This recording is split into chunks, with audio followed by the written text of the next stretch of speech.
On poursuit avec un exemple de diagonalisation sur une matrice 3-3 que je vais donner, qui est la matrice 1, 0, 1, 0, 1, moins 1, 1, moins 1, 2. Alors on verra d'autres techniques pour diagonaliser un peu plus tard, mais pour l'instant je vais m'appuyer sur ce qu'on vient de voir, à savoir la diagonalisation obtenue à partir d'une base de vecteurs propres que je construis évidemment en résolvant l'équation aux éléments propres. Donc là c'est une matrice 3-3 réelle, je vais essayer de la diagonaliser dans M3 de R, donc je vais prendre un scalaire réel, et je résous l'équation aux éléments propres AV égale lambda V d'inconnu V, la matrice colonne x, y, z dans M3,1 de R.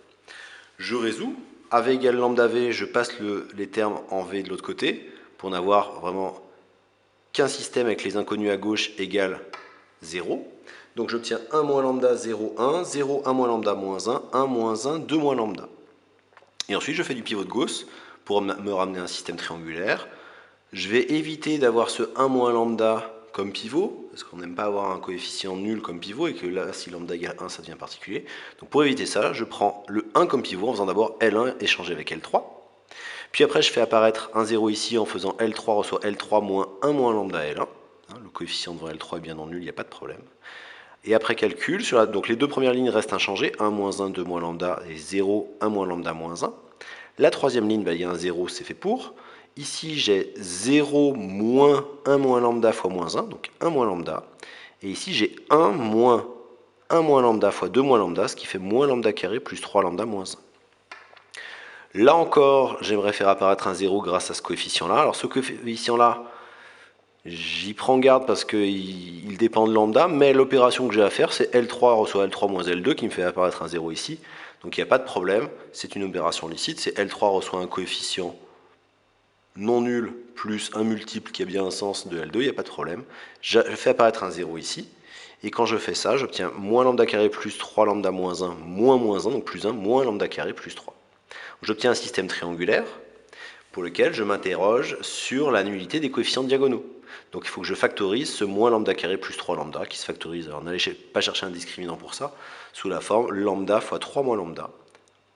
Et donc, quand est-ce que les coefficients diagonaux de cette matrice peuvent être nuls? Quand lambda égale 1, lambda égale 0 ou lambda égale 3.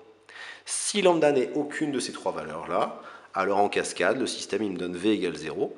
L'unique solution de AV égale lambda V, c'est le vecteur nul, ce qui traduit le fait que A moins lambda I3 est inversible, et donc que lambda n'est pas valeur propre de A. Deuxième cas, si lambda égale 0, je réécris mon système en remplaçant lambda par 0, ce qui me donne 0 égale 0 comme dernière équation. J'ai plus que deux équations avec mes trois inconnus. Donc, de la dernière, je peux tirer y en fonction de z et x en fonction de z, ce qui me donne y égale z et x égale y moins 2z, ce qui fait moins z.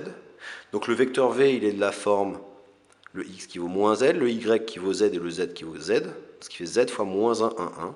J'obtiens que 0 est une valeur propre et que le sous-espace propre associé à la valeur propre 0, c'est le vecteur de moins 1, 1, 1.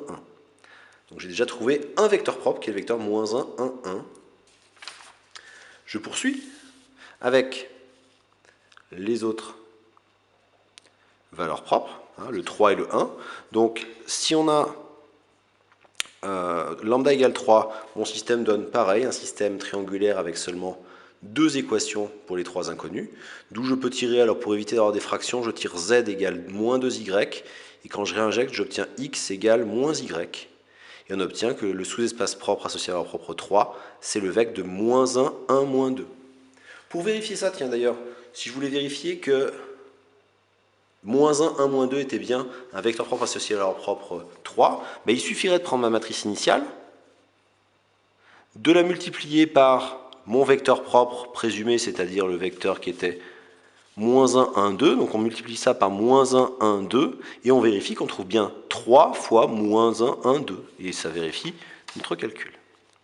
Dernier cas, si lambda égale 1, alors là le système il est un petit peu plus particulier, c'est ce coefficient-là qui est nul. Donc j'ai toujours trois équations, sauf que ces deux équations, elles me donnent la seule contrainte que z égale 0. Donc j'ai bien en fait qu'une seule équation entre ces deux-là qui est z égale 0. Et donc j'ai bien toujours trois inconnus avec deux équations qui sont x moins y plus z égale 0 et z égale 0. Ce qui donne x égale y et z égale 0, ce qui dit bien que v est de la forme x qui vaut y, y et 0, c'est-à-dire y fois 1, 0, 0. Ce qui donne que 1 est valeur propre, puisque j'ai trouvé d'autres solutions que la simple matrice colonne nulle, et que le sous-espace propre, c'est le vecteur de 1, 1, 0. Au passage, petite parenthèse, si on avait calculé le polynôme caractéristique de la matrice A, en fait, les opérations qu'on a fait sur le pivot de Gauss auraient pu être très proches d'opérations qu'on aurait fait pour le déterminant, et en fait, le polynôme caractéristique que j'aurais trouvé, ça aurait été un polynôme de degré 3, dont les racines étaient 0, 1 et 3. Donc j'aurais trouvé en fait lambda fois lambda moins 1 fois lambda moins 3 pour polynôme caractéristique, on le sait à l'avance, d'où on aurait pu déduire que 0, 1 et 3 étaient des valeurs propres, et comme en plus 0, 1 et 3 sont des racines sommes du polynôme caractéristique, on aurait pu savoir que les sous-espaces propres étaient de dimension 1. Là, on a trouvé par le calcul. Donc, j'ai trouvé 3 vecteurs propres qui sont moins 1, 1, 1, moins 1, 1, 2 et 1, 1, 0. Cette famille est une famille libre, puisqu'elle est formée de vecteurs propres de A associés à des valeurs propres distinctes. Et ça, c'est une propriété qui allait avec le fait que les sous-espaces propres associés à des valeurs propres distinctes sont en somme directe. On avait aussi mis juste derrière qu'une famille de vecteurs propres associés à des valeurs propres 2 à 2 distinctes était toujours une famille libre.